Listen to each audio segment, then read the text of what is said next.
Alright, so a few years ago, like 20 years ago, my brother-in-law, before he was my brother-in-law, so it's been probably 25 years ago, he had a Bronco, Ford Bronco, and it was lifted like really tall.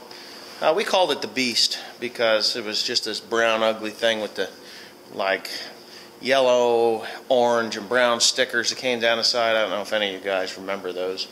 But anyways, we called this Bronco the Beast. But he had, in the Beast, a really neat filter system.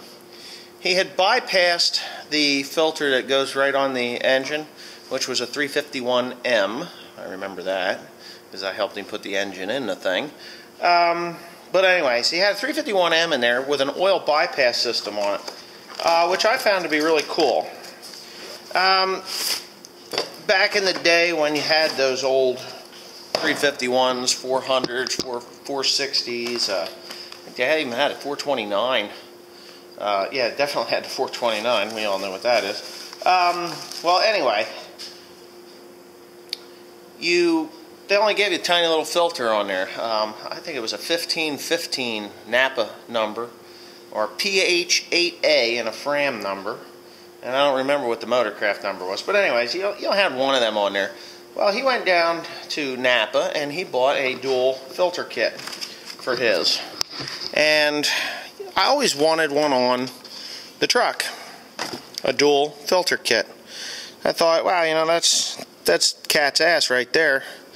Yourself a Duel filter kit, you know, your engines will last a hell of a lot longer. So, as you can see, I didn't go down to Napa and buy a Duel filter kit. I actually got it from Amsoil. It comes with all kinds of parts and pieces here, including this ass wipe they call instructions, but we don't need those. Came with this hose, and he mounted his up on the firewall of the truck, but trucks today have shorter noses on them and a hell of a lot less room to work around than that 1979 Ford Bronco. So, anyways, what I have to do is actually take a filter out. This guy here, each one.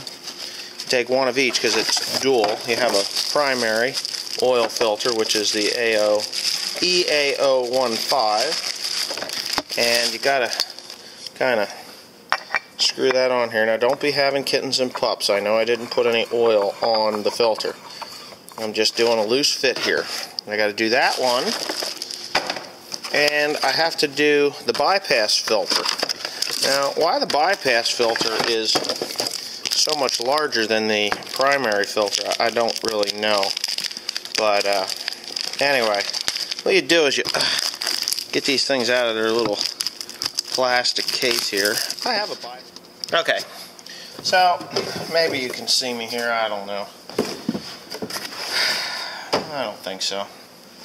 So anyways, you take that one, and of course then you get this one. Now, the reason I'm doing this is I have to find a place to mount these filters, and there's really no good way. That damn filter's got a dent in it. Not that it matters too much, I guess. No moving parts in there. But anyways, that's the whole kit right there. Of course, you got your mounting plates that mount to that, and I will be putting them all together. So, let me show you where my brother-in-law used to put his. He had his up here where this whole air conditioning unit is. You know, your condenser there, and I can't put it in there. I got a battery here. Over here on this side, I had some kind of emission shit. Actually, I think this is for the brakes. Gas fuel? What? I don't know what the hell that is. But anyways, I got all this stuff up here, so there's really no room there. And as you can see, you can't even put a shoehorn between that engine and the firewall. So that only leaves one clear choice, and that's somewhere up and underneath there on the frame, or behind the on the frame there someplace. That's the scary part of this whole thing, is where do you put it? you can stick it on either side of the frame, but I don't really have enough room, so I'm going to have to crawl underneath there. And yeah, I got one more part here to show you before I do that, but I got to crawl underneath there and locate a good spot to actually mount this filter system. Here is the adapter that goes where your filter would normally go. Just stick it on there and then tighten that yeah, that nut up there, and that bypasses the filter that's already on the truck. So of course then you got all these bits and pieces. It's got to go in the in this housing here. I don't think it makes a difference whether it's sitting sideways in there, which I doubt that it does, actually. I think it would probably be mounted much better if it was mounted sideways like that versus straight up and down. I don't know, maybe get a swirling action going on inside the filter there. But yeah, what I like about these filters is it's, I don't know, can you see it? 98.7% efficient. Absolute at 2 microns. So those filters are really tight. And with AMSOIL oil, which is actually in this truck, you really do need something like that that's a really tight mesh filter to get all the particles out. So yeah. But anyways, let me locate a spot underneath there. I'm going to get my dirty coat on and then get under there and see what I can find. So stay tuned. Okay. I don't know if you can see me completely or not, but what I'm doing here is pretty simple. You got to assemble this crap before you go ahead and start cutting hoses and mating stuff together. You just want to make sure that A, you use an assembly lube of some sort. I happen to like this stuff, chain and cable lube. It's a semi-light oil. It works really well. It's not a grease. It's not going to gum stuff up inside your, you know, inside your filter or anything. But I have actually glanced at the. I don't think it makes a difference which way this thing is. What I'm going to do is, this is in and out, obviously, because there's, say, an arrow on there. So really, all I need to do is give her a little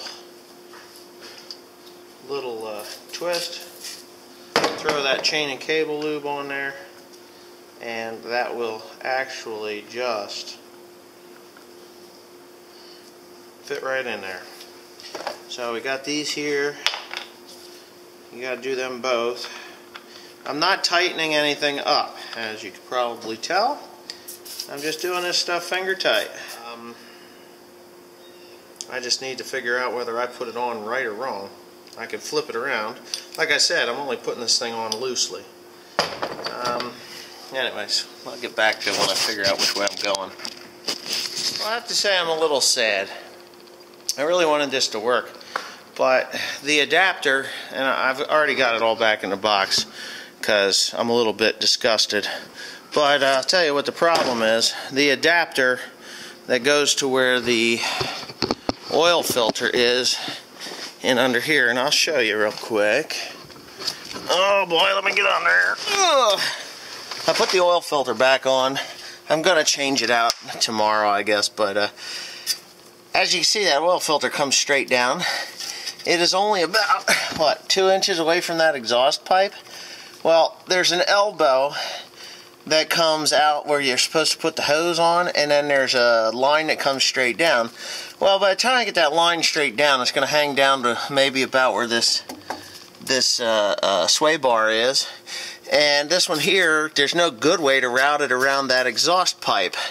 So I'm just going to opt to put it back in the box and take it back to the guy I got it from. He'll take it back. If he doesn't, well, then I'll figure something else out to use it for other than that. But he'll more than likely take it back just because he's a good guy. So anyways, I'm a little disappointed. I really wanted it to work out, but I can't risk going down the highway and for some stupid reason the hose catching, breaking off of that adapter, or the hose rubbing something under there and wearing through and dumping all my engine oil. Just not going to happen for me, okay? So I'm going to put this all back in the box. I'm going to take it back out to him and tell him thank you, but no thank you, and we'll call it a day. So it kind of sucks it didn't work out, but oh well, such is